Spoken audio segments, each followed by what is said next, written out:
Bismillahirrahmanirrahim. Assalamualaikum warahmatullahi wabarakatuh. Nama saya Sri Sari Rahayu, NIM 11910120364. Tujuan membuat video filsafat pendidikan Islam ini untuk memenuhi syarat ujian akhir semester, yaitu dengan menjawab pertanyaan yang pertama. Perguruan tinggi Islam mempunyai eksistensi di Indonesia. Bagaimana eksistensi di masyarakat, di lingkungan saya sendiri? Sebagaimana mahasiswa dari perguruan tinggi Islam, ya, di dalam masyarakat ilmu pengetahuan, tentu saja mahasiswa Islam sebagai masyarakat yang memiliki integritas dan intelektual diharapkan peka dan merespon dengan cepat segala bentuk perubahan, sekaligus memberikan jawaban atas segala masalah yang muncul. Sebagai akibat dari kemajuan ilmu pengetahuan dan teknologi, pada masa ini, masyarakat di lingkungan diharapkan tidak lagi hanya menjadi masyarakat konsumen atau masyarakat pendengar, pemakai, dan penonton, tetapi mampu menjadi masyarakat produsen yang menjadi pelaku dari skenario perkembangan zaman. Soal yang kedua yaitu melihat fenomena masyarakat di zaman sekarang, apakah diperlukan sebuah pendidikan Islam? Berikan argumentasi. Ya, perlu.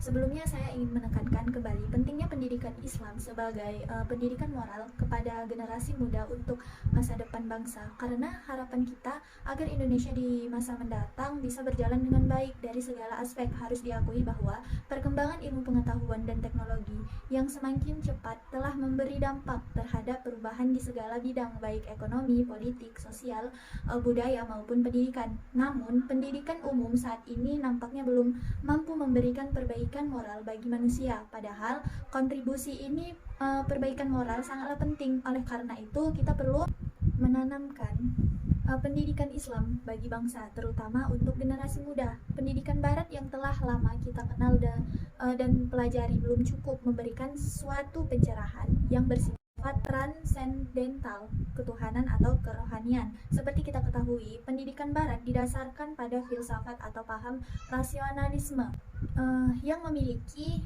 3 tujuan pokok. Pertanyaan ketiga yaitu jelaskan pendapat atau pemikiran Muhammad Iqbal tentang solusi pemecahan pendidikan Islam dalam menghadapi tantangan zaman. Menurut Muhammad Iqbal, pendidikan merupakan daya budaya yang mempengaruhi kehidupan perorangan maupun kelompok masyarakat untuk membentuk manusia mukmin sejati atau yang biasa disebut dengan insan kamil. Pendidikan tidak semata-mata untuk mencapai kebahagiaan hidup di akhirat dalam pengenalan jiwa dengan Tuhan. Tujuan akhir dari pendidikan hendaknya dapat memperkokoh dan memperkuat individualitas dari semua pribadi, sehingga mereka dapat menyadari segala kemungkinan yang dapat saja menimpa mereka. Pertanyaan keempat yaitu, siapa tokoh filosofi andalan favorit Anda? Apa alasan Anda memilihnya? Filosofis andalan saya adalah Abu Hamid Al-Ghazali, karena Abu Hamid Al-Ghazali adalah salah satu ulama terpenting dalam pemikiran Islam. Dia adalah seorang filsuf, seorang sarjana hukum, dan seorang teolog. Lalu menjelang akhir hidupnya, ia menjadi seorang pemikir mistik bagi banyak muslim. Al-Ghazali adalah teladan seorang pembaru Islam. Dia telah mencoba menengahi perpecahan saat ada banyak perselisihan pada zamannya, yaitu antara filsuf dan teolog, antara rasionalis dan tradisionalis, serta mistik dan ortodoks. Pertanyaan kelima, apa yang dapat Anda petik selama mengikuti pembelajaran mata kuliah filsafat pendidikan Islam? Ya, filsafat membantu saya memahami bahwa segala sesuatu tidak selalu tampak seperti apa adanya. Filsafat membantu saya memahami tentang diri saya sendiri dan dunia saya, karena pelajaran mengajarkan bagaimana saya bergulat dengan pertanyaan-pertanyaan mendasar. Filsafat juga membantu saya lebih kritis. Filsafat mengajarkan pada saya bahwa apa yang mungkin saya terima begitu saja ternyata salah atau menyesatkan, atau hanya sebagian dari kebenaran.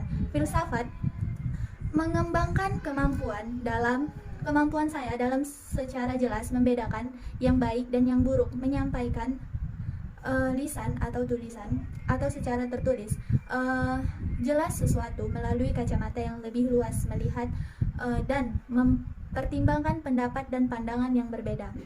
Dengan mempelajari karya-karya para pemikir besar dalam sejarah dan tradisi filsafat, saya akan melihat besar-besaran pengetahuan pengaruh terhadap agama pemerintahan, pendidikan, dan karya seni. Kadang-kadang ini bisa mendorong kita untuk menolak pendapat yang telah ditanamkan pada kita, tetapi filsafat juga memberikan bekal dan kemampuan pada kita untuk memperhatikan pandangan kita sendiri dan pandangan orang lain dengan kritis. Kemampuan berpikir jernih, logis, dan mengajukan dan menilai argumen. Menolak asumsi yang diterima begitu saja dan mencari dan pencarian akan prinsip-prinsip pemikiran dan tindakan yang semuanya ini merupakan ciri dari hasil latihan dalam ilmu filsafat. Pertanyaan yang terakhir yaitu sebutkan kata filosofi yang cocok untuk Ananda sendiri. Ya, filosofi dari Al-Ghazali. Belum pernah aku berurusan dengan sesuatu yang lebih sulit daripada jiwaku sendiri, yang terkadang membantuku dan terkadang menentangku.